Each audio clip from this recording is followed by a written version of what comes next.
Bienvenidos y bienvenidas al auditorio del Museo de Arte Miguel Urrutia, MAMU. Hoy es el Día de las Víctimas de Desaparición Forzada y desde el Museo del Oro y la Subgerencia Cultural del Banco de la República hemos querido unirnos al Centro de Memoria, Paz y Reconciliación de la Alcaldía Mayor de Bogotá para conmemorar este día. La conversación de hoy se enmarca en el proyecto La Paz se toma la palabra, que viene desarrollando la Subgerencia Cultural del Banco de la República desde hace más de 5 años. Este proyecto es a la vez un baúl de herramientas y una red de mediadores culturales que utilizan estas herramientas para promover la lectura, la escritura, la creación colectiva, el diálogo en todo el país y con diversos públicos. Ese baúl de herramientas está conformado por exposiciones, bolsas de juegos, actividades didácticas, conferencias, maletas viajeras de libros que permiten trabajar en torno a las posibilidades que nos da el arte para construir espacios de reconocimiento, de reconciliación y de diálogo.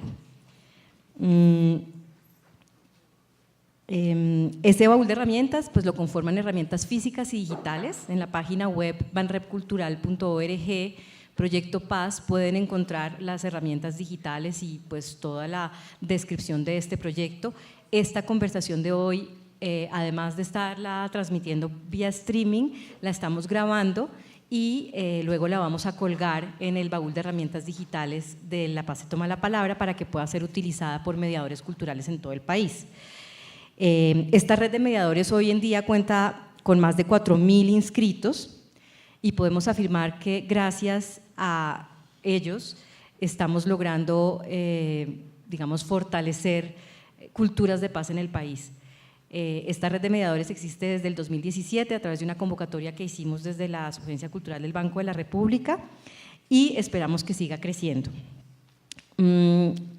Nosotros desde La Paz se toma la palabra tenemos la convicción de que además de las voluntades políticas y de los cambios sociales que se requieren para construir paz en Colombia, también necesitamos palabras para imaginar esa realidad, palabras para nombrar esa realidad e imágenes para imaginarla.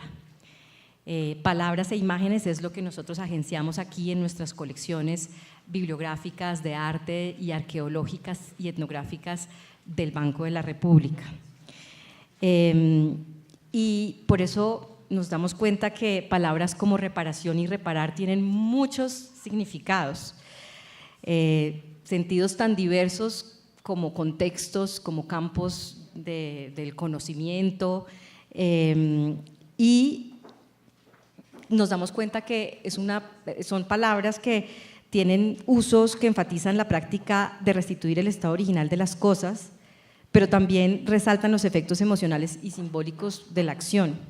Son palabras que sirven para entender algunos aspectos específicos entre las personas, el entorno, la memoria y el futuro. Son expresiones que más allá del lenguaje cotidiano han adquirido un valor simbólico. En ocasión de la exposición Esto tiene arreglo, cómo y por qué reparamos las cosas, el Museo del Oro y La Paz se toma la palabra, invita a ampliar la reflexión sobre cómo y por qué reparar a las personas. Es por esto que hemos invitado al Centro de Memoria, Paz y Reconciliación de la Alcaldía Mayor de Bogotá a realizar un taller de reparación simbólica a través del arte en el marco de la exposición Esto tiene arreglo del Museo del Oro. Este taller fue liderado por Lina Sinisterra, que está aquí sentada con nosotros, y participaron en él un grupo de mujeres víctimas de desaparición forzada. Más adelante vamos a presentar aquí a todas nuestras invitadas. Como preámbulo y antes pues, de presentar a nuestras invitadas para iniciar la conversación, vamos a ver un video muy corto que va a contar un poquitico cómo fue este proceso del último mes en el Museo del Oro.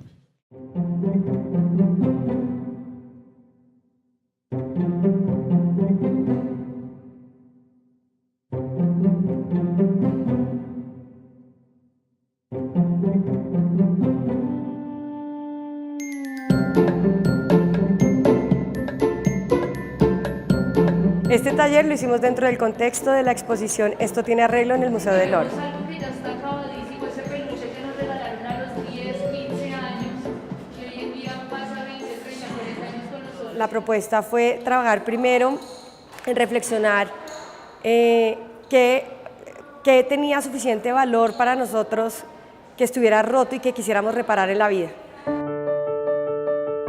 El remiendo fue como un encuentro de uno con uno mismo, en donde cada una tejió y fue reparando a nivel emocional y de pensamiento aquello que simbolizaba o representaba ese objeto. Compartiendo como saberes y técnicas de oficios manuales, empezó a tejerse también una relación entre las participantes del taller. Encantada y contenta en estos talleres, la participación mía y la de las compañeras, esto me ha servido mucho para explorar mi alma y mi corazón. Esos talleres me hicieron, como dice el dicho, volar. Ya volé, para lo que yo era, volé bastantes. Cuando hicimos como el trabajo de instalarlo en el espacio, pasó algo súper interesante que es cuando ocurre como una reparación de los vínculos entre las personas del taller. Cada imagen o cada pedacito de lo que uno ve montado en el museo da cuenta de las relaciones que tejimos entre nosotras en el taller.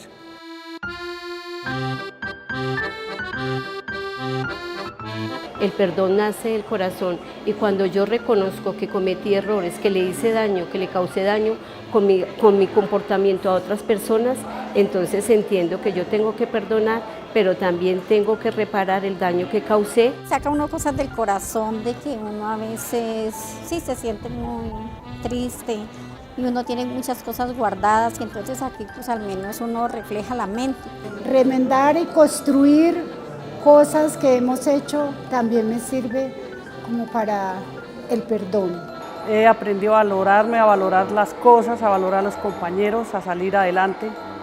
Ya camino sin temor, ya camino sin miedo y sé que entre más va uno saliendo más adelante, va uno bregando a sobresalir más. Y esa felicidad que me da el saber que pido perdón y soy perdonada y poder seguir luchando por buscar una verdadera paz. Nosotros trabajamos solo energía a través de las relaciones humanas y lo celebramos con un carnaval, encontrando nuestro propio sonido interior y bajo una lluvia de oro.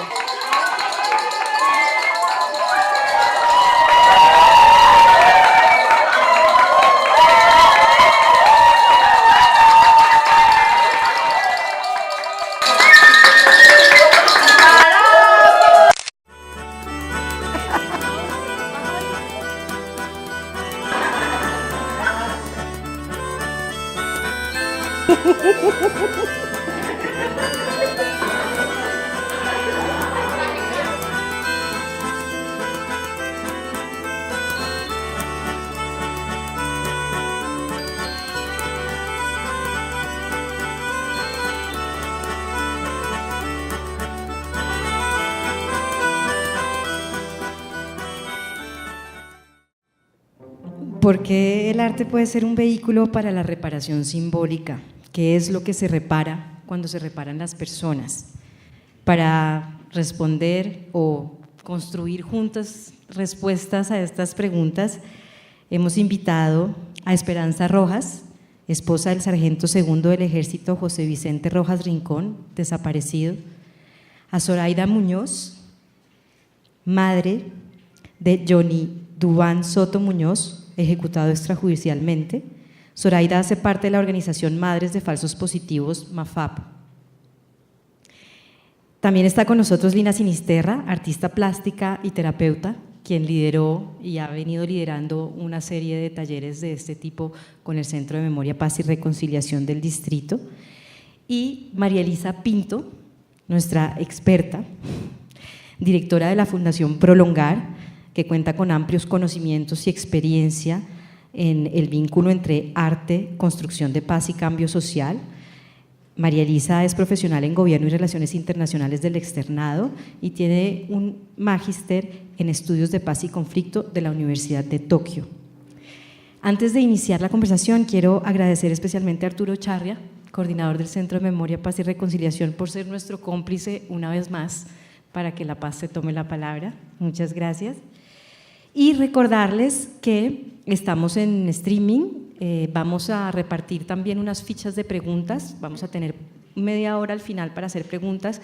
Nos gusta que como estamos en streaming, pues las preguntas las vamos a hacer organizadamente, por eso los invitamos a que las escriban, luego las vamos a recoger, Laura las va a recoger, Laura que está allá arriba, y vamos a hacer una selección de las preguntas como más representativas que ustedes van a hacer y que van a hacer también en el streaming, ¿vale?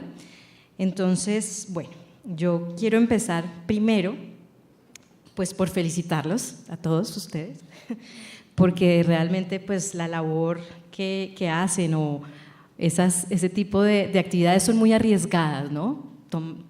Tomarse el tiempo y el riesgo de decir vamos a reconciliarnos, vamos a reparar lo que ha sucedido y vamos a tomar el riesgo de sacar todas las historias guardadas en el pasado, pues eso se necesita de mucho valor y mucho coraje. Yo quería preguntarles, para ustedes, Zoraida y Esperanza, ¿qué significó trabajar en el Museo del Oro? Yo sé que ustedes ya habían hecho una primera etapa de un taller con Lina, con el Centro de Memoria, pero pues esta vez el Museo del Oro es un edificio, es un museo muy emblemático para los colombianos, es allí donde guardamos, digamos, las evidencias de la historia de los primeros habitantes de nuestro territorio y significa mucho para nosotros. Entonces, yo quiero saber ustedes cómo lo vivieron y qué significó haber trabajado estos días en este proceso ahí en el Museo del Oro. Buenas tardes, muchas gracias por estar aquí. Para nosotros fue algo muy maravilloso, pues sentirnos que el Museo del Oro nos recibía cuando es la riqueza y es el símbolo de nuestro país, como lo acabas de decir, donde están reflejados quizás todos los recuerdos de cómo está creado una forma de trabajo y una forma de vida, y que hay mucha vida, a pesar de que está el material, está la vida de todas las personas que llevan palmaron el oro, cómo lo trabajaron, cómo nos dejan esa enseñanza. Pues yo me sentí una persona muy importante llegar al museo, sentirme parte del museo y poder también construir parte de nuestra vida ahí.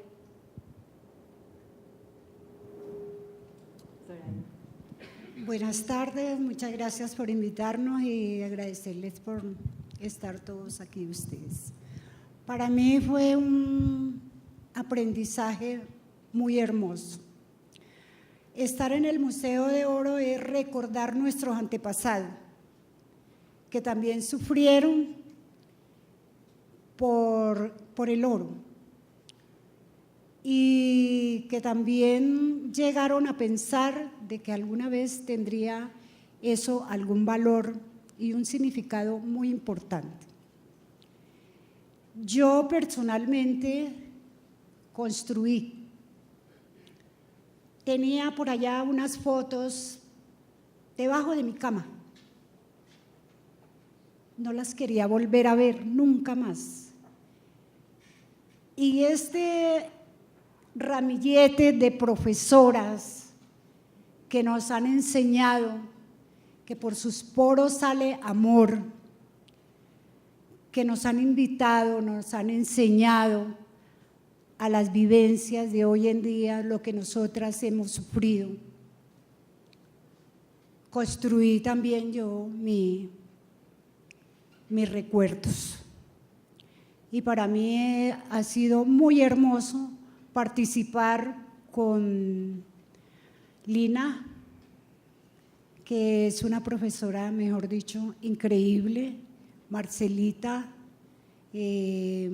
Laurita, nos han enseñado muchas cosas hermosas y dentro de todo eso hemos aprendido que reconstruimos también el perdón, porque nosotras estamos ya prácticamente, ¿cómo les contara yo? Estamos buscando de que a nosotras también nos visibilicen nuestros casos y que haya también verdad y justicia, porque nosotras necesitamos toda esa verdad. Muchas gracias. ¿Quieres decir algo? Bueno, pues frente a lo que tú preguntabas sobre el tema del museo, sí fue un continente importante para visibilizar y para sentir que, pues que hay una institución, un lugar que acoge este proceso y la fuerza que tiene la presencia de todo el oro en la energía de lo que se tejió en el taller es innegable. Y pues también fue como nuestro hilo conductor, porque el oro es la imagen de aquello que tiene el máximo valor y lo usamos para reparar, hacer visible la reparación a través de los objetos y la instalación dentro del espacio del museo. Y entonces pues digamos que todo lo que uno ve dorado en esa instalación es lo que da cuenta, es como la huella de aquello que tejimos entre nosotros, desde la recocha que se vio en el video, que fue como un ritual de una celebración súper bonita, porque el primer día de la visita guiada nos hablaron el oro para los nativos de estas tierras representaba las lágrimas del sol en la tierra. Entonces, es como si literalmente hubiéramos estado tejiendo con las lágrimas del sol todo eso que estábamos reparando. Entonces nos dio un contexto simbólico y energético muy poderoso que se sintió, ¿no? María Elisa, ustedes en la Fundación Prolongar trabajan también como inspirándose en esa técnica antigua japonesa que se llama kintsugi, entiendo que es reparar con oro. Cuéntanos un poco también tú de eso, esa relación con el oro. ¿Tienes la imagen por ahí? Buenas tardes, es un honor para mí estar compartiendo con semejantes mujeres este panel y que además todas seamos mujeres, qué orgullo. Bueno, en la Fundación Prolongar hemos trabajado o nos acercamos a la técnica del kintsugi. Es una técnica japonesa y kintsugi, la palabra, significa literalmente remiendo de oro. Y es una técnica y filosofía japonesa milenaria que nos invita justamente a no desechar los objetos de cerámica que se han roto, sino a repararlos uniendo sus piezas con oro y plata y resaltando las grietas, resaltando lo roto. Lo más bello de la técnica, si quieres pasamos a otra imagen, otra, por favor. Por ejemplo, ahí ven cómo ese plato que ha sido roto, entonces sus grietas fueron llenadas con dorado. Y todo viene de un concepto estético japonés que no sé si lo han escuchado, que es el wabi-sabi. El wabi-sabi es un acercamiento estético que, lejos de la idea occidental que tenemos, que lo estético y lo bonito es lo perfecto, lo simétrico, lo que no tiene ningún tipo de defecto. Para la mirada del wabi-sabi, o en la mirada del wabi-sabi, lo que se celebra es la belleza de la imperfección, la belleza de lo impermanente, la belleza de los patrones imperfectos que vemos en la naturaleza, la belleza del paso del tiempo en los objetos. Entonces, con base en esta filosofía que nos invita a celebrar la imperfección, nace el kintsugi. Y nosotros, ¿por qué nos acercamos a esta técnica? Nosotros fuimos desde la Fundación ganadores de la beca, una de las becas que ofrece el Ministerio de Cultura y el Centro Nacional de Memoria Histórica, para hacer muestras museográficas alrededor de victimizaciones o temas en el marco del conflicto armado colombiano. Nosotros queríamos hacer el primer museo itinerante de la victimización por minas antipersonal en el país y queríamos alejarnos de pronto del imaginario que uno tiene sobre un museo de minas, que seguramente se imagina prótesis y artefactos explosivos. Queríamos utilizar un lenguaje simbólico insensible que nos permitiera reflejar el dolor y la tragedia de la victimización por minas, de esos cuerpos y territorios que han sido rotos por la guerra, pero también queríamos resaltar la capacidad que han tenido estos sobrevivientes de volver a pegar sus piezas rotas y de hacerse más fuertes y de finalmente lo que llaman resiliencia, ¿no? De volver a recuperarse después de un hecho traumático. Entonces, lo que hicimos fue trabajar con sobrevivientes de minas antipersonal en Vistahermosa, que es el municipio más minado de Colombia. Ellos apropiaron vasijas que habían sido rotas y mientras las iban reparando, iban también reparando su relación con lo que les pasó, su relación también con las cicatrices que les dejó la guerra en su cuerpo, y el museo entonces gira en torno de esta metáfora del kintsugi, de la celebración de la imperfección y de valorar esas historias que tienen mucho que contarnos y que Colombia tiene mucho que aprender a través de la experiencia de un museo.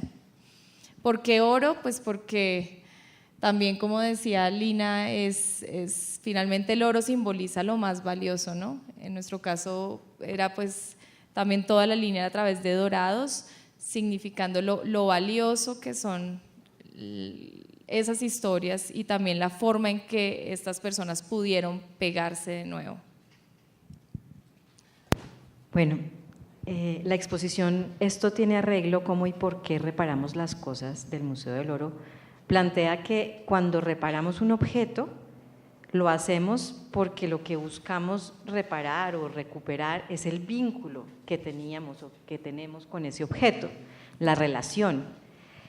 ¿Es el caso también cuando hablamos de reparación simbólica? ¿Qué es lo que se repara? ¿Se repara algún vínculo? ¿Un vínculo entre qué y qué? No sé quién de ustedes quiera, es una pregunta para todas. Bueno, cuando nosotros iniciamos el proceso de reencuentro entre las mamitas víctimas por causa de la fuerza pública y nosotros víctimas de la FARC, siempre ha habido una rivalidad entre nosotras porque ellas están muy dolidas con la fuerza pública por el daño que ellas han causado y entre sí pues teníamos una rivalidad. Entonces cuando ya iniciamos ese procedimiento de conocernos, de llegar a darnos cuenta que tener un familiar desaparecido y haber sufrido ese dolor tan inmenso era un solo dolor y era una sola búsqueda. Entonces ahí fue cuando empezamos nosotros a reconstruirnos nosotras mismas, porque primero tenemos que nosotros perdonarnos nuestras fallas como personas para así mismo salir afuera y poder reflejar que nos estamos sanando.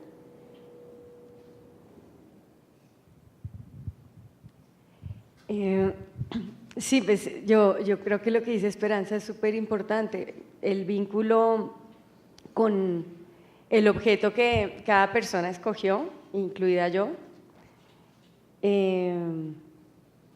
tiene que ver con cosas que muchas, yo creo que casi que me atrevería a decir que todas veníamos negando. Lo que Sori decía de las fotos debajo de la cama que las tenía ignoradas, son ciertas cosas que uno nunca bota, pero que uno las sigue teniendo en la vida por años, porque uno tiene un vínculo de algún tipo de apego no resuelto. Entonces pienso que el primer vínculo importante fue tomar la decisión de qué objeto voy a reparar. Y esa fue la primera tarea. Hicimos un ejercicio todo pues lo más para adentro posible para pues elegir bien, porque pues era un tiempo significativo el que íbamos a invertir trabajando sobre ese vínculo. y lo que no sospechamos, o medio sospechamos, pero no dimensionamos, fue el alcance de estar reparando eso, en términos de todos los vínculos que generó entre nosotras, al compartir como saberes distintos, la que sabía bordar, o sea, empezamos a ayudarnos a preocuparnos por la reparación de la vecina, ¿sí? Entonces se expandió la necesidad de arreglar personal por una necesidad de arreglo colectivo, entonces ahí como que se tejió de otra manera, como otra forma de vinculación a través de la acción de reparar.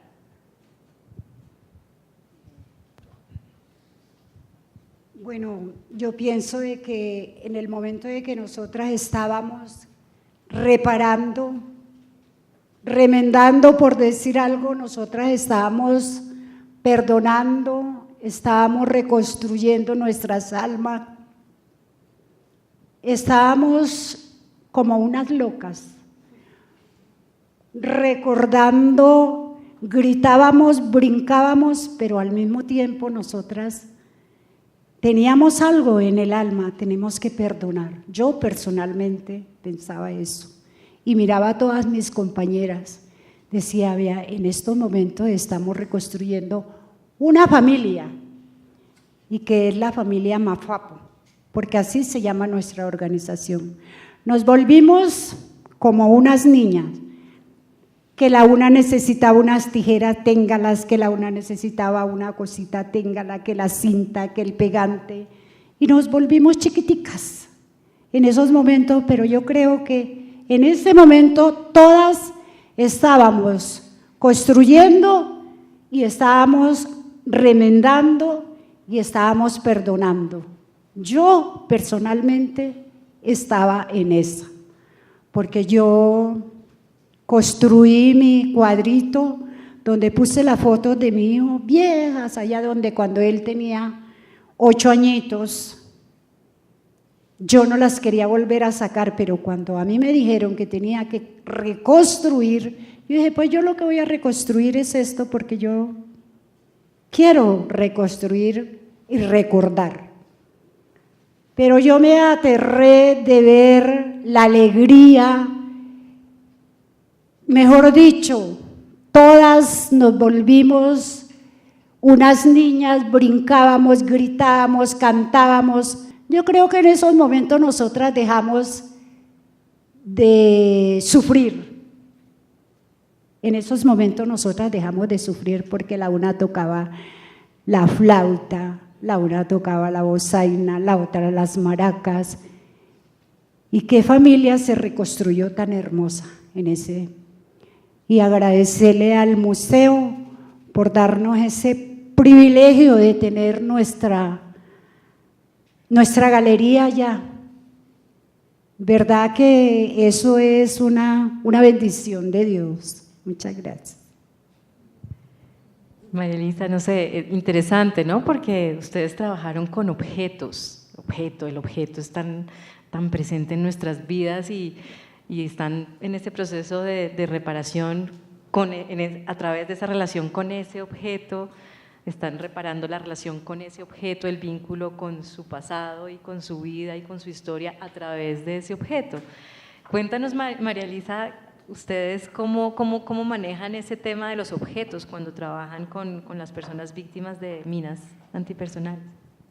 Sí, también hemos trabajado con objetos propios, pero ya en la apuesta museográfica normalmente sí hemos trabajado con objetos de cerámica que les damos a las personas. Normalmente se las damos incluso envueltas en un empaque muy bello en donde ellos ni siquiera saben qué se van a encontrar, y cuando abren el paquete que está revestido como les decimos que es un objeto sagrado para que ellas empiecen a reparar su alma y su corazón en ese proceso, ellos empiezan a conectarse incluso con la manera en que el objeto se ha roto, las grietas que les están diciendo. Nunca un objeto se va a romper igual y nunca una grieta va a ser igual, y normalmente la relación que también tenemos con los objetos rotos es muy especial precisamente porque es único y irrepetible esa ruptura. En cuanto a la pregunta que me decías, que ¿qué vínculo se repara? Creo que, al igual que ustedes, yo siento que ustedes repararon cicatrices invisibles, pero cicatrices muy fuertes. En el caso de las víctimas de minas, son cicatrices invisibles en muchos casos y cicatrices visibles. Digamos que una de las características, yo diría que sí, más únicas de la victimización por minas es que el cuerpo le está recordando a la persona todos los días lo que le sucedió. Y entonces, ¿qué se repara? La relación que tiene esa persona con esa cicatriz o con esa discapacidad que le dejó la guerra. Y es muy significativo cuando yo me relaciono con esa ruptura, con esa cicatriz desde el lugar que normalmente nos relacionamos con los objetos rotos, que se vuelve inservible, que lo queremos desechar, que es algo que no nos gusta, que es algo feo, que es algo que no tiene valor. Así me relaciono con una mirada y con unos lentes totalmente diferentes, ¿no? Es algo que lo llevo con orgullo, significa que sobreviví a la guerra, que soy un ejemplo, que tengo una historia para contar, y que además a través del deporte, a través de mi familia, a través de la compañía de otros que han sufrido lo mismo, puedo volver a pegarme y puedo seguir adelante y puedo reconfigurar mi proyecto de vida. Entonces, pues, eso finalmente es lo que se repara, ese vínculo que yo tengo con lo que me pasó y con las memorias que también construyo sobre ese hecho. En el presente yo puedo llamarme víctima y puedo acercarme a mí mismo desde el pesar y desde la lástima, que también es algo que normalmente, es una mirada que también normalmente tenemos frente a la discapacidad, o puedo ponerme otros ojos desde el presente y elaborar otros tipos de memorias sobre lo que me pasó, desde una mirada apreciativa, desde una mirada sí, que valora la imperfección y que la celebra incluso. Entonces eso es un poco como la apuesta que tuvimos con nuestros museos.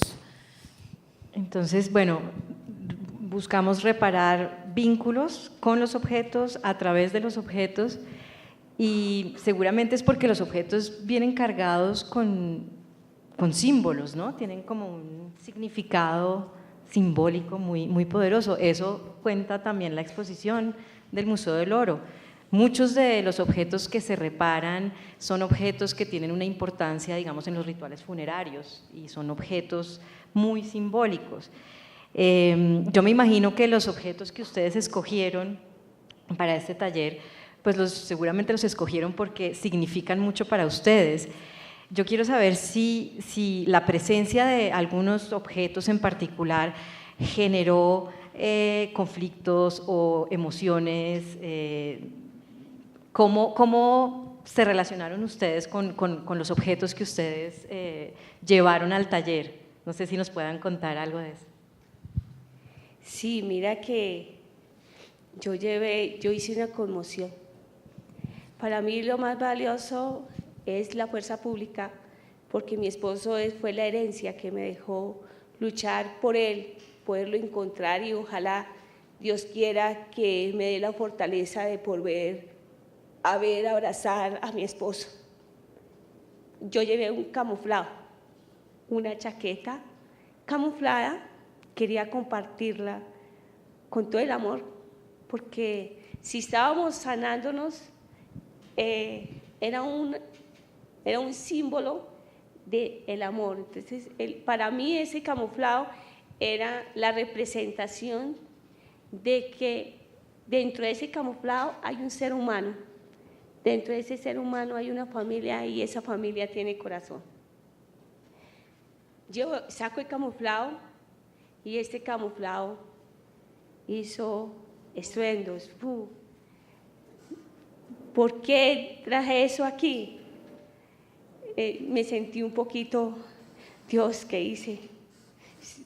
Y yo dije, no estamos sanando. Y la forma de sanar también duele.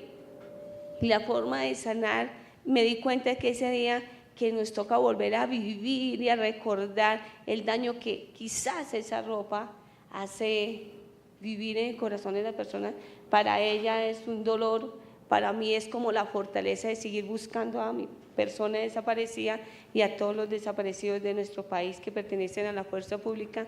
Entonces eso hizo un bumbo, pero que a la hora que al final todo el mundo quería un pedacito de camuflado para hacer un corazón, porque les hice entender que el camuflado no es el que hace daño, es el ser humano, pero el ser humano no refleja todo un camuflado, sino es una sola persona que hace daño, y que tenemos que ser conscientes de que nosotros con esas actitudes podemos hacer más daño a más personas, y no, por eso tenemos que nosotros perdonarnos, poder ver nuestros errores para poder seguir adelante buscando ese perdón, y poder dar ese amor que realmente nosotros queremos reflejar y que hemos aprendido aquí con mis profesoras, con estas guías, con ustedes mismos, porque si ustedes no estuvieran aquí,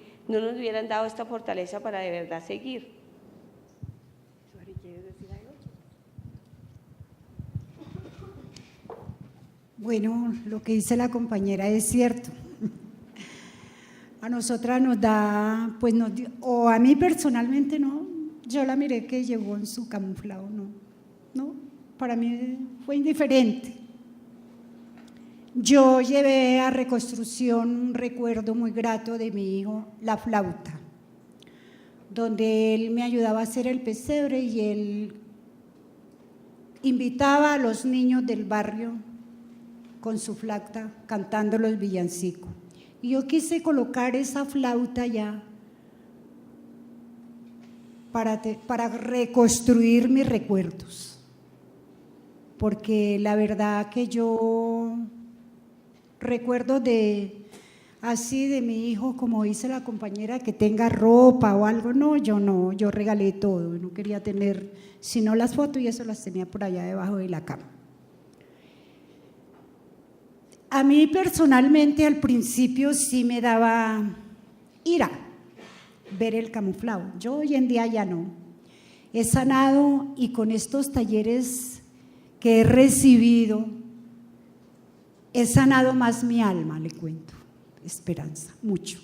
El perdón, me he compenetrado más con mis compañeras, las hago reír, les hago ricocha, y para esto que las profe en esos talleres son un amor de risa, de para allí, de que y construimos más amor, y eso no, nos volvemos una gelatinita y nos queremos más. Aquí lo que se reconstruyó también fue el amor, la amistad, porque como en todos las instituciones, las asociaciones hay problemas, pero yo he visto que a partir de este proyecto que ya lo hemos terminado hoy, lo damos por terminado hoy, reconstruimos la amistad, el amor, y que venga todo lo de la doctora Lina. Muchas gracias de verdad, porque para nosotras fue muy sanador de alma, de verdad. Gracias. Bueno, muy revelador, ¿no? Los objetos y su carga simbólica y todo lo que inconscientemente tenemos en la mente en este país que ha sufrido tantos conflictos tan diversos y tan difíciles. Realmente nos damos cuenta que los símbolos nos pueden explotarnos en la cara y pueden también ser objetos de nuestra reparación, ¿no? Ver que ustedes resolvieron ese tema del camuflado, recogiendo un pedacito de ese camuflado cada una, pues eso es un poco lo que deberíamos hacer en este país, coger los símbolos que nos alborotan y reconciliarnos con ellos también, ¿no? Yo quería entonces también pues preguntarle aquí a las dos facilitadoras, pues a Lina y a María Elisa, en este sentido, bueno, el arte, ¿por qué el arte? ¿Por qué las herramientas del arte pueden ser tan poderosas para generar este tipo de procesos de reparación simbólica? Y ustedes, digamos, ¿cómo se ven ahí? Ustedes vienen siendo unas facilitadoras, unas terapeutas, uno puede pensar como en ese rol también del chamán, ¿no? Es muy similar a lo que sucede en las ceremonias y en los rituales indígenas con chamanes que están allí agenciando una cantidad de símbolos y de objetos y permitiendo que sucedan transformaciones energéticas en la gente. Entonces, el arte es muy poderoso. Cuéntenos un poco ustedes cómo se ven ahí. Que me gusta esa pregunta porque soy una convencida de que el arte es el proceso del arte es un camino natural en todos los seres humanos y que de alguna manera ha sido truncado por todas las estructuras, yo diría que los constructos sociales y la educación, en donde se empieza a deconstruir esa naturaleza creativa que todos los niños tenemos cuando nacemos. Entonces, la razón, pues la forma en que yo vivo el taller es como una artista. Y lo que hago es compartir una propuesta plástica y la comparto como una profesora de arte, literal, como para lograr hacer esto tenemos que atravesar este proceso con esta materia. Como artista yo ya sé lo que manipulando la materia ha pasado en mi vida, pues voy segura con la certeza de que pasará algo en la vida de los demás. Nunca sabemos qué es ese algo porque el proceso creativo es totalmente impredecible, pero digamos que lo que sí es importantísimo es que está conectado con una intención y una conciencia del hacer. Y en esa intención y en esa conciencia del hacer, uno se va transformando como ser humano. Y tiene pues también como dos instancias. Una, que es ese trabajo directamente con lo material, que le activa a uno una experiencia física y corporal en donde uno realmente está transformando la memoria celular del cuerpo. Porque uno trata de cambiar las cosas en la cabeza, pero si el cuerpo tiene miedo, yo digo, ay no tengo miedo, pero el cuerpo está asustado. Entonces uno realmente cambia cuando cambian las células del cuerpo y eso solo ocurre cuando uno tiene experiencias. Entonces para mí el proceso del arte es una experiencia vital y por lo tanto automáticamente tiene algún tipo de efecto en nosotros. Cuando lo manejamos con una intención pues claramente podemos como tratar de llegar a un lado o empezamos a descubrir que en el proceso o para llegar a ese lado nos faltan muchos más procesos. En este caso, por ejemplo, lo que vimos el día que pasó lo del camuflaje fue que no cargábamos cicatrices, sino heridas muy abiertas, muchas de nosotras. Entonces, fuimos un poco para atrás. Hay primero que ubicarnos que estamos todavía con la herida abierta, entonces el proceso de restauración o reparación pues como que se encamina y se conecta con eso que está pasando ahí. Y la otra parte que es súper importante del proceso del arte es la posibilidad de ver eso desde afuera. Entonces cuando uno logra poner, por ejemplo, la ausencia, lo que no existe, lo innombrable, pero que está ahí, en una cosa que uno puede observar desde afuera, que es la producción de la obra artística, uno tiene la capacidad de hablarle a eso que es parte de uno desde otro lugar, a contarse otra historia. Y como decía María Elisa, no es que la historia sea otra, pero uno puede tener otra lectura para poder seguir. Pero entonces, si entiendo bien, cualquier persona que tenga una práctica del arte o de la pedagogía del arte podría llevar un proceso como estos. Entiendo que tú, además, eres terapeuta. Pues lo digo porque muchos de nuestros mediadores, en la red de mediadores, justamente cuando nos hacemos nuestros encuentros, pues se hacen esas preguntas, a veces cuando están, digamos, trabajando con diversos públicos, supongamos con niños que han sufrido situaciones muy duras y se encuentran de repente con una conversación que saca una cantidad de emociones y de traumatismos. muchas veces no saben cómo lidiar con ellos y no saben si realmente lo que hicieron estuvo bien o no. Tienen muchas dudas y a veces se sienten bastante inseguros. Entonces, no sé, te pregunto si realmente cualquier artista puede… Pues sí, no, o sea, sí, totalmente, porque el proceso del arte es personal y cualquiera que, o sea, uno no, como facilitador de un grupo, uno no se puede hacer cargo de los procesos de los demás, sino que uno dispara unos procesos que son importantísimos y cada cual los va resolviendo y el arte se encarga de eso, digamos como el efecto natural de hacer ese ejercicio del arte.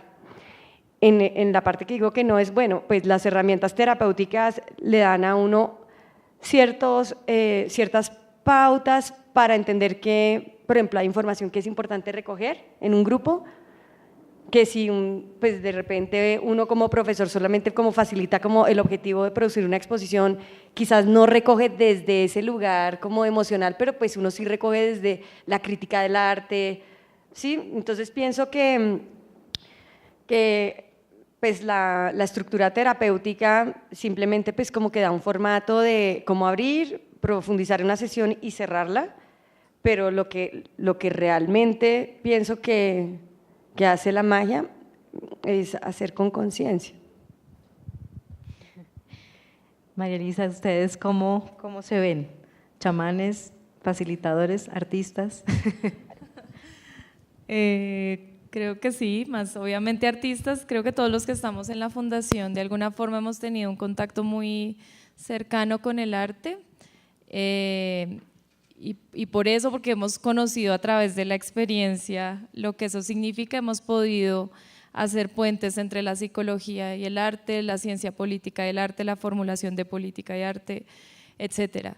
Es que hemos hablado de muchos temas, pero bueno, quisiera de pronto comenzar contándoles un poco yo cómo me acerqué a esto, y es que yo empecé a investigar cómo el impacto que tenían las canciones que han sido compuestas por víctimas y desmovilizados en el marco del conflicto armado, qué impacto tenía eso en el tema de reconciliación o en el marco teórico de la reconciliación. Y me sorprendió mucho que de manera natural, como dice Lina, por ejemplo en Bojayá se compusieron más de 100 canciones para tramitar un poco el horror de lo que se había vivido. Naturalmente, es la manera natural que ellos encontraban de un poco lidiar con eso que les pasó. Y esa, digamos, ahí empieza mi investigación en la maestría, y ya después en el trabajo que hemos desarrollado con la fundación y en la metodología que hemos desarrollado, buscamos potenciar esa creatividad y esa expresión artística y cultural que es tan natural en los colombianos. No sé si en otros países se pudiera explorar de la misma manera, pero yo sí siento que acá también hay un potencial muy fuerte para que justo, digamos, las expresiones artísticas y culturales sean un potencial a aprovechar en estos procesos de reparación y de asistencia en general a las personas que han sufrido o que necesitan algún tipo de transformación social. Nosotros creemos que, o utilizamos sobre todo el arte por diferentes razones, me podría explayar acá mucho tiempo, pero básicamente el arte nos permite conectarnos con la razón y con la emoción, y es muy importante realmente conectarse con la emoción para hacer transformaciones en los seres humanos, especialmente si ya hay casos de trauma o casos de afectación psicosocial muy fuertes. Es un lenguaje que a través de lo no verbal nos permite expresar lo innombrable, el horror de la guerra o cosas que literalmente no se encuentran palabras para expresar, y que a través de los símbolos, las metáforas y otros lenguajes pueden ser expresados. Y pues en efecto es un lenguaje que explota la capacidad creativa que tenemos todos los seres humanos. Jean-Paul Ledera, que es uno de los teóricos que yo más admiro en el tema de construcción de paz, nos invita a todos los constructores de paz a ser artistas. ¿Y por qué hacer artistas? No porque nos convirtamos en músicos, en pintores, sino para que creamos en la capacidad que tenemos todos de crear una nueva realidad, de imaginar una nueva realidad y de crear. Si queremos vivir en un país diferente, tenemos que imaginar y crear un país diferente, un país que incluya a los que creemos que para nosotros son enemigos, un país en donde en efecto este tipo de relaciones que ellas al principio de pronto creían que no era posible, yo cómo me voy a relacionar con alguien de la fuerza pública o viceversa, es posible. Ese es el tipo como de creaciones y de imaginaciones que Jean-Paul Lederach nos invita como a incentivar, y creo que también es el llamado un poco que hacemos acá. No es necesario ser ni músico ni pintor ni eso, sino tener una actitud de arriesgarse a crear y de arriesgarse. Es muy chévere lo que tú dices, uno nunca puede predecir un poco lo que pasa en la creación artística porque siempre va a implicar un riesgo ante lo desconocido, y esto también es un poco a lo que nos estamos enfrentando en Colombia. Llevamos 50 años con un escenario supremamente conocido que es el de la guerra, en donde nos veníamos referenciando y relacionando en el lógica amigo-enemigo. Ahora estamos en un espacio así desconocido, en donde tenemos que empezar a crear nuevos símbolos, tenemos que empezar a crear nuevos imaginarios, nuevas formas de narrarnos y nuevas formas de relacionarnos, y para eso tenemos que ser artistas, crear, imaginar cosas diferentes. Y finalmente creo que es muy importante que el arte nos da la capacidad justamente de conectarnos con el otro, y sobre todo cuando hay símbolos materiales para ello. Lo bonito de estas exposiciones es que yo estoy segura que ellas no son las únicas que sanaron a través del proceso creativo algo, sino que todos los que visitemos esa exposición nos vamos a conectar de alguna forma y entre todos nos vamos a comenzar a sanar de a poquitos, y eso es muy bello del arte, que permite crear puentes entre los creadores, pero también entre los espectadores, y conectarnos desde la humanidad finalmente, ¿no? Yo la verdad les quiero decir muchas gracias a la consejería, muchas gracias a ustedes porque están aquí, a Lina, a su merced, al Museo del Oro, por darme la oportunidad de participar, de representar a mi fuerza pública, de poderle decir que ellos también tienen desaparecidos y que estamos sufriendo por no saber nada de ellos. Que necesitamos que ustedes también nos lo ayuden a buscar, como preguntábamos hoy, ¿dónde está José Vicente? ¿Dónde están nuestros desaparecidos? Que hoy no sea el primer día, que hoy no sea el único día, sino que ojalá todos los días nos preguntemos cómo podemos ayudar a que realmente volvamos a volver a construir a nuestros familiares y buscar la verdadera verdad y poder saber qué pasó con nuestros desaparecidos en Colombia. De verdad, muchas gracias. Bueno.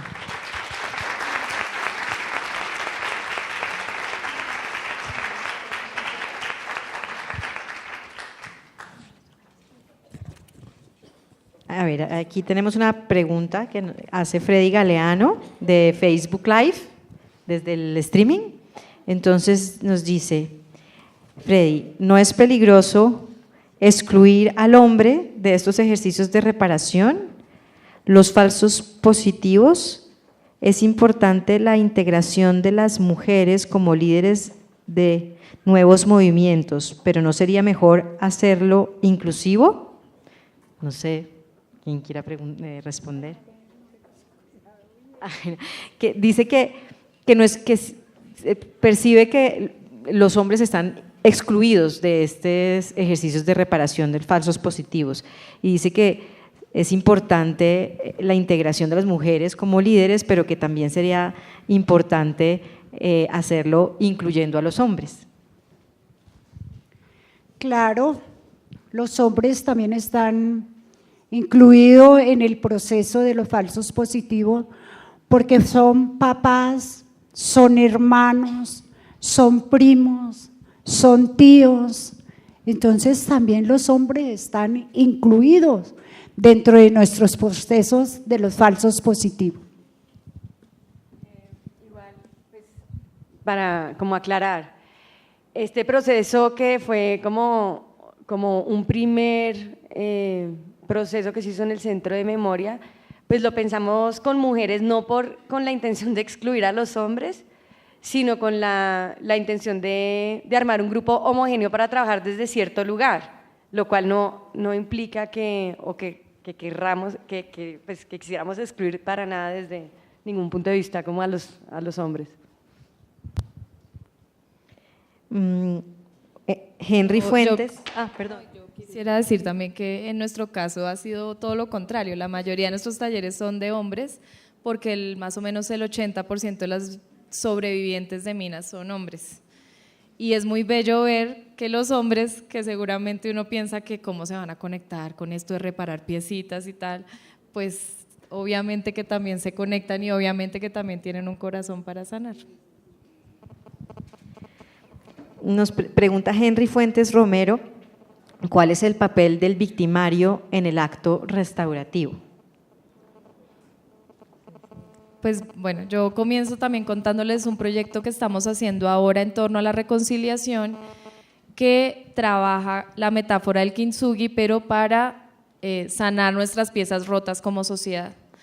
Y ahí hemos trabajado con víctimas de minas, miembros de la fuerza pública, víctimas de minas civiles y víctimas de minas desmovilizadas. Que además la mayoría de personas que han estado en grupos ilegales y que han tenido un accidente por mina es porque eran explosivistas, o sea, eran los que instalaban los artefactos. Ha sido un proceso supremamente interesante que implicó un trabajo por separado de varias sesiones en donde se necesitó, por supuesto, de nuevo conectarse con la historia y con lo que les sucedió desde el presente de múltiples maneras para ir sanando y en el caso de ellos para ir reconociendo por supuesto el error y también obviamente quitando muchas como capas de estigmas y de prejuicios que tenemos sobre el otro. Pero ahora les puedo decir, ya que tuvimos al principio, entonces más o menos el 80% de nuestros participantes nos dijeron, nosotros no nos vamos a reunir con los otros, ¿usted cómo me va a poner a hablar con una persona que yo siento que es mi enemiga? No, ni lo sueñe. Y ahora que pues estuvimos a punto de hacer el encuentro, les preguntamos de nuevo si querían, porque es un ejercicio voluntario y que hace que se invirtió la proporción. El 80% de las personas ya quisieron encontrarse con el otro y finalmente se encontraron y repararon vasijas en conjunto, todos. Entonces estaban los civiles, los militares y los desmovilizados reparando y reflexionando sobre cuál puede ser el pegamento que como sociedad podemos tener justo para reconocer las diferencias. No se trata de que ahora todos pensemos igual y que con un super bonder todos quedemos igualitos, sino justo resaltando las grietas, pero resaltando qué nos puede ayudar a pegarnos y qué conectores tenemos a pesar de lo vivido. Entonces, pues en este caso la respuesta es un poco que el victimario también participó en el proceso muy, muy activamente y reparó y se reparó, yo diría. Yo añadiría a lo que tú estás diciendo, el victimario también está roto por dentro y es súper importante y muy difícil ese trabajo de asumir, aceptar y perdonarse primero para poder desde ahí tejer para afuera. Entonces, pues el trabajo de reparación, tanto de la víctima como del victimario, siempre pues inicia con un proceso personal para adentro. Y pues sí, quería añadir como eso que me parece súper importante, como a veces cuando uno daña a otra persona, pues uno el daño también se lo está haciendo a uno, por dicho, no a veces, siempre. Y finalmente añadiría que muchos victimarios, bueno, esa categoría de víctima-victimario también en muchos casos es bastante, no aplica, porque muchos tienen dos o más formas de llamarlos que los podríamos calificar como víctima y victimario al mismo tiempo, ¿no? Pues personalmente yo me he reunido con los victimarios. Sí, siente uno como esa cosita, ese odio. Pero es en el momento, ya después uno sale, por ejemplo, en una reunión, como lo que pasó en la JEP. Las compañeras todas se enfermaron de ver a los victimarios ahí y que descaradamente estaban pidiendo perdón sin decir la verdad. Entonces eso es todavía más frustrante, En las audiencias uno los mira, ellos se ríen de uno, a nosotros nos miran y se ríen, nos miran por encima de… Pues uno en ese momento, así como les dije antes, uno siente como ese odio, pero ya sale uno y no se acuerda de ellos y ya se le olvidó. Yo ya, se me olvida, ya esa gente está loca, tiene su pecado y ellos son los que están sufriendo también. Ellos sufren también porque ellos tienen su pecado y ellos mantienen sufriendo porque no tienen una vida feliz. Pregunta, bueno, no alcanzo a leer el nombre. ¿Cómo cambiar la mirada de la sociedad, la discriminación, por ejemplo, frente a las discapacidades de las víctimas? Vayan a las exposiciones de la Fundación Prolongar, es un primer paso, no mentiras. Eso es todo un trabajo, sí, de sensibilización y de cambiar paradigmas que tenemos en torno también a nuestro propio cuerpo. Yo no sé si ustedes han caído en cuenta que todos los que tenemos gafas acá, tenemos algún tipo ya de discapacidad. Y todos seguramente cuando lleguemos a nuestra edad adulta mayor tendremos algún tipo de discapacidad, porque empezaremos a escuchar de pronto peor, porque nos han vendido la idea de que el cuerpo humano es invencible y de que además el cuerpo productivo, saludable, es el cuerpo que debemos vanagloriar, y resulta que ninguno de nuestros cuerpos es perfecto, resulta que todos en alguna medida u otra tenemos algún tipo de enfermedad o de limitación. Y creo que solo empezar a caer en cuenta de eso ya es un gran paso. Y ya después, pues en el trabajo que pues la vida me ha bendecido mucho, ya llevo 5 años trabajando o más, 8 años trabajando con víctimas de minas y con personas con discapacidad. Uno se da cuenta que de verdad, y ellos mismos dicen, las limitaciones están en la mente, en la manera en cómo nos relacionamos, en, como lo decía al principio, en verlo siempre con pesar, qué pecadito, pero al mismo tiempo en la fila del banco, por ejemplo, ellos se quejaban mucho que si uno no les ve la prótesis, entonces empiezan a gritarle al soldado: oiga, ¿usted por qué está en la fila de discapacitados? Y solo hasta que él muestra y se le remanga el pantalón y muestra la prótesis, entonces ahí sí, ay, qué pena y qué pecadito. Entonces hay unas actitudes supremamente hostiles, somos parte de un entorno discapacitante que no tiene en cuenta a las personas con discapacidad, que no celebra la diferencia, que pretende que todos seamos iguales, a pesar de que en el discurso decimos que no. Y el problema, digamos, no es que la persona tenga una silla de ruedas y no pueda subirse al bus, el problema es que el bus no tenga la manera de que esa persona pueda andar en el transporte público. Entonces sí necesitamos un cambio muy grande, y el cómo todavía no tengo la respuesta, pero creo que sí empezar a reflexionar sobre las ideas y los imaginarios que hemos tejido sobre el cuerpo ya es un primer paso, y cómo nosotros en el día a día podemos tener una actitud también mucho más abierta y desestigmatizada sobre la discapacidad.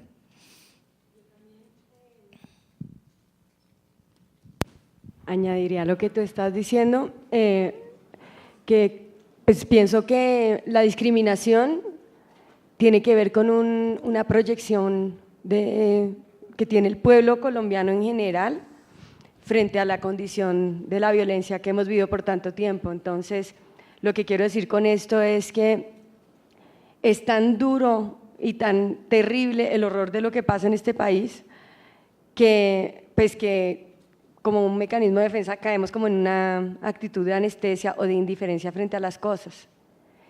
La discriminación es como el llevar al extremo eso, y tiene que ver con la pasividad. Entonces, la invitación es un poco reflexionar que en la medida en que desde lo que cada uno sabe hacer y puede hacer, ser un poco más proactivos frente a la realidad colombiana, va a automáticamente quitarle a uno esa sensación de impotencia que se traduce como actitudes discriminativas por no enfrentar lo que uno es incapaz de soportar. Pues, por ejemplo, yo ni siquiera soy capaz de ver los noticieros.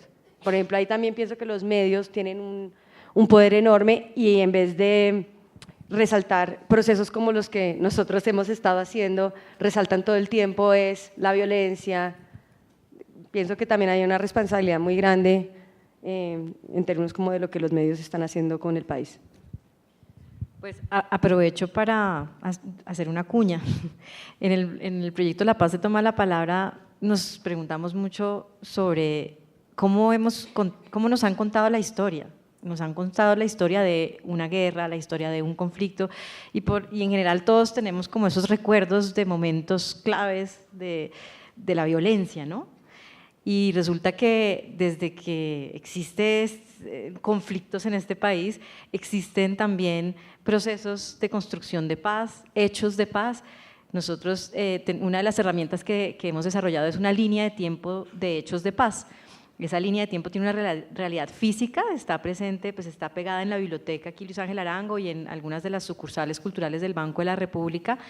Y la idea es que se cuentan, digamos, 4 voces, 4 líneas narrativas: la voz de la institucionalidad, la voz del diálogo, de los que están enfrentados y que han tenido diálogos, la voz de la sociedad civil y también las voces latinoamericanas.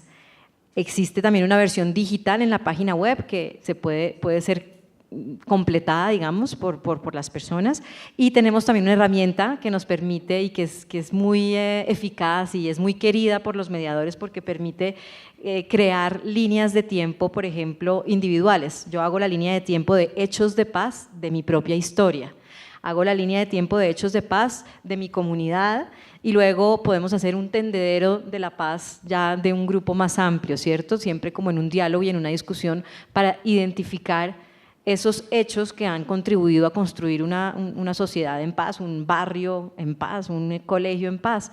Entonces sí es cierto que también parte como de esos símbolos que podemos empezar a cambiar y esas narrativas es empezar a contarnos la historia de la paz, ya no más contarnos la historia de la guerra, ¿no? Bueno, para ya terminar, bueno, no sé si quieran decir algo más. Esto no es una pregunta, sino es como una carta, un mensaje para Zoraida, de parte de Laura Andrea Ruiz García. Quiero decirte que eres una mujer muy valiente y muy hermosa. Me gustaría darte las gracias por hacerme ver lo bello que es el amor y el perdón en la vida. Me inspiraste a luchar y a entregarle más amor a la vida. Sigue dándole tu luz a los que te rodean.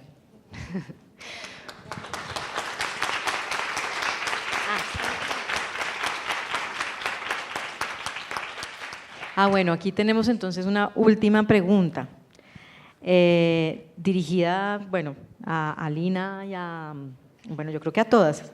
¿Cómo conciben o definen ustedes el término perdón?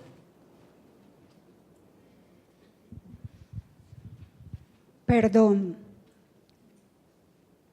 Yo personalmente lo defino un perdón sincero, porque así como pasó en la JEP,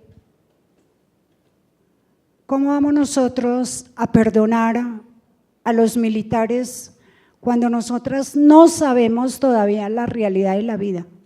¿Por qué mataron a nuestros hijos? ¿Cómo se atreven ellos a pedirnos perdón si no nos dicen la verdad? Entonces, para perdonar yo tengo que tener mi corazón bien limpio, mi alma bien puesta y mirar ese victimario de frente y mirarlo a los ojos y estarlo mirando y que él me mire a mí y que me pida perdón, pero con un corazón bien limpio y que se sepa ya la verdad y que no nos miren con lástima, porque somos unas mujeres luchadoras y que somos la piedrita del zapato para el Estado, porque ya somos unas personas constituidas y que vamos a seguir luchando por la verdad.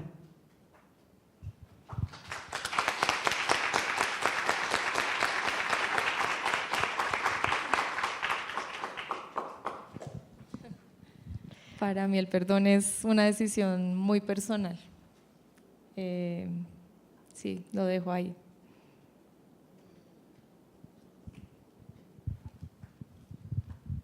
Yo pienso que el perdón es como un proceso del corazón. En algún lugar dije durante nuestro taller que el proceso de paz podría llamarse mejor el proceso del corazón. Y tiene que ver con poder volver a sentir, porque cuando uno queda herido, uno pierde la capacidad de sentir. Entonces, el perdón es algo que le hace bien o sea, perdonar es lo único que te puede hacer recuperar esa capacidad y ese corazón limpio que dice sorry, que es sentir otra vez ganas de vivir y poder volver a sentir.